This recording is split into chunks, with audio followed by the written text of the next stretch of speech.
So hey their friends, मेरा नाम है सद और आज हम लोग यूनिवर्सल लॉ ऑफ ग्रेविटेशन के इस इंटरेस्टिंग टॉपिक को समझेंगे। इस लॉ को हमें आइजैक न्यूटन ने दिया था। उन्होंने क्या कहा इस लॉ में कि जितना भी इस यूनिवर्स में ऑब्जेक्ट है वो हर दूसरे ऑब्जेक्ट को एक अट्रैक्टिव फोर्स से अट्रैक्ट करता है। तो आप सोच रहे होंगे कि सभी ऑब्जेक्ट अट्रैक्ट करते हैं एक दूसरे ऑब्जेक्ट को, तो कैसे? हमें तो नहीं फील होता। तो ये मासेस पर डिपेंड करता है।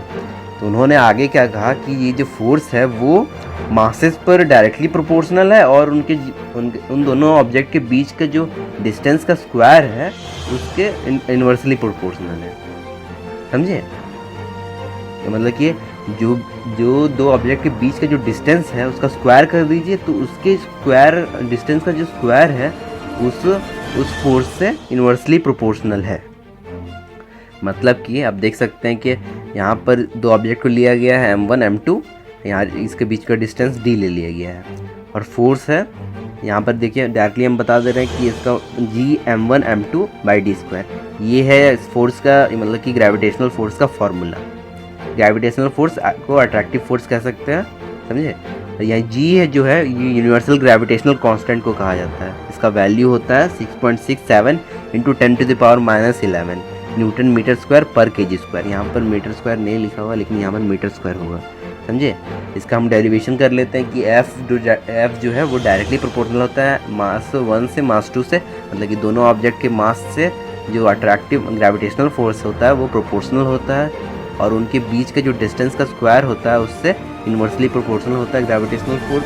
तो यहाँ मैंने लिख लिया F is indirectly proportional to the 1/r²। जो r है वो डिस्टेंस को रिप्रेजेंट कर रहा है। और ये जब फोर्स है ग्रेविटेशनल फोर्स का जो प्रोपोर्शनल आ जाएगा m1 इंटू m2/r²।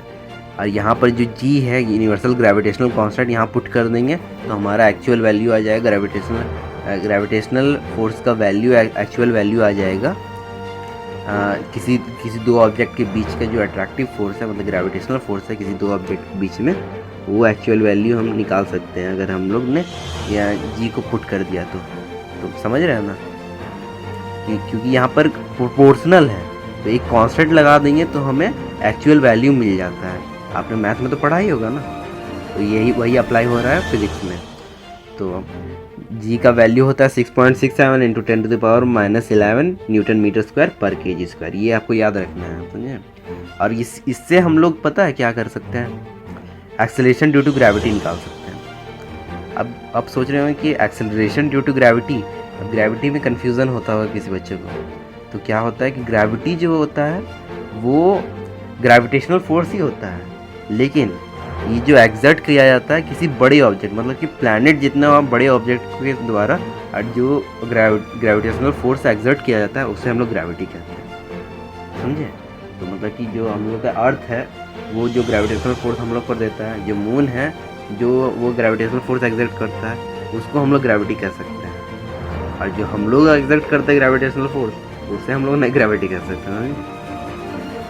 तो जो एक्सेलरेशन ड्यू टू ग्रेविटी है, यहाँ पर अर्थ ले लेते हैं कि acceleration due to gravity by earth, यहाँ बिगर मासेस ऑफ ऑब्जेक्ट लिख दिए प्लैनेट्स। प्लैनेट्स का ही बात करेंगे, लेकिन हर प्लैनेट्स के लिए अप्लाई होता है ये।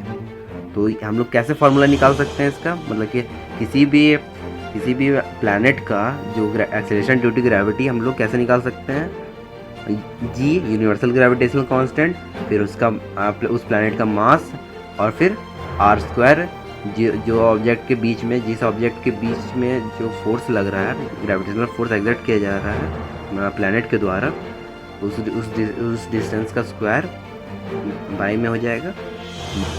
अर्थ का एक्सेलरेशन ड्यू टू ग्रेविटी क्या है, 9.8 मीटर पर सेकेंड स्क्वायर। वैसे ये तो बदलते रहता है, लेकिन हम लोग ने एक सर्टेन हाइट तक, मतलब कि एक नॉर्मली हम लोग ने 9.8 मीटर पर सेकेंड स्क्वायर को कांस्टेंट कर दिया है। मतलब कि ये जो एक्सेलरेशन है ये हम लोग हमेशा 9.8 मीटर पर सेकेंड स्क्वायर ही लेते हैं ज़्यादातर, यूजुअली, जबकि कोई भी न्यूमेरिकल बनाने के लिए फिजिक्स में, ठीक है।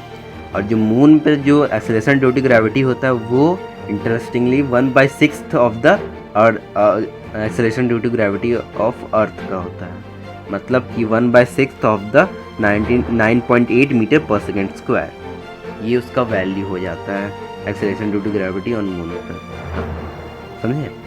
और यही ये वाला जो है ना 1/6 into 9.8 metre per second square, ये वाला न्यूमेरिकल वैल्यू न्यूमेरिकल बनाने के लिए काम आता है, इसलिए ये याद रखना बहुत ज़रूरी हो जाता है। तो अगर आपको ये वीडियो पसंद आया तो प्लीज़ लाइक कर दीजिए और अपने दोस्तों को शेयर कर दीजिए ताकि मेरे चैनल को सपोर्ट मिले, और सब्सक्राइब कर दीजिए ताकि आप मेरे चैनल को ग्रो करने में योगदान दें।